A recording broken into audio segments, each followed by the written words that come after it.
your back arm on here, and then I'm going to bring you across the machine. Lean into the machine,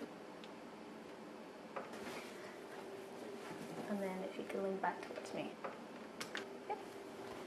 Yep. We bring you forward. This compression paddle here is going to come down and compress your breast slightly. That way we can just even out your breast tissue. And then the plate at the bottom is where the image will be captured on this mammogram.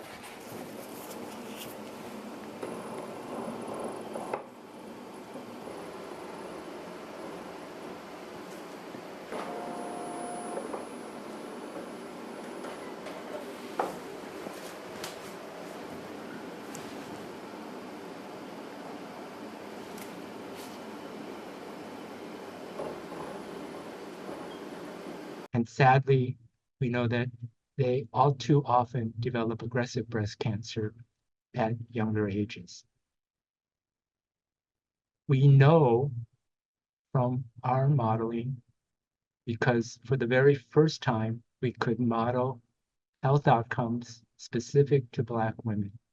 And what we find is that benefit that we talked about for screening all women starting at age 40 every other year has even more benefit for women who are Black.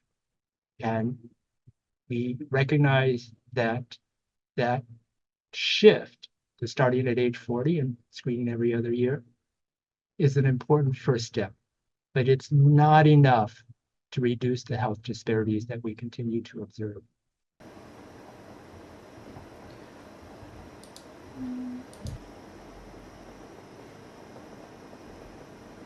But isn't it a bit too late? There is appropriate, timely follow-up studies that then have effective treatments rendered to help reduce the inequities while we wait for additional research to help us understand why is it that that mortality is higher and what else can we do.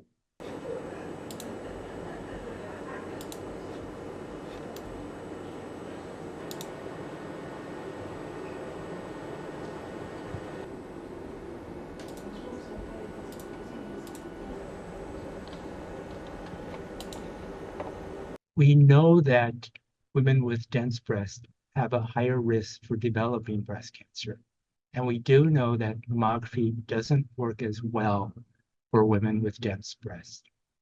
And so we are calling again for additional research to understand whether and how additional screening, whether it be with MRI, ultrasound, or something else, might be beneficial for helping reduce that higher risk for breast cancer and detecting breast cancer at an earlier, more treatable stage.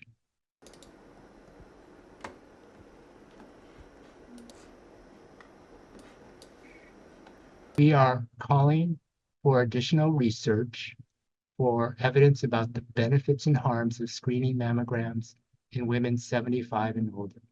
We know that they are at higher risk for developing breast cancer, but we don't have evidence about the relative benefits and harms of doing that screening in this population.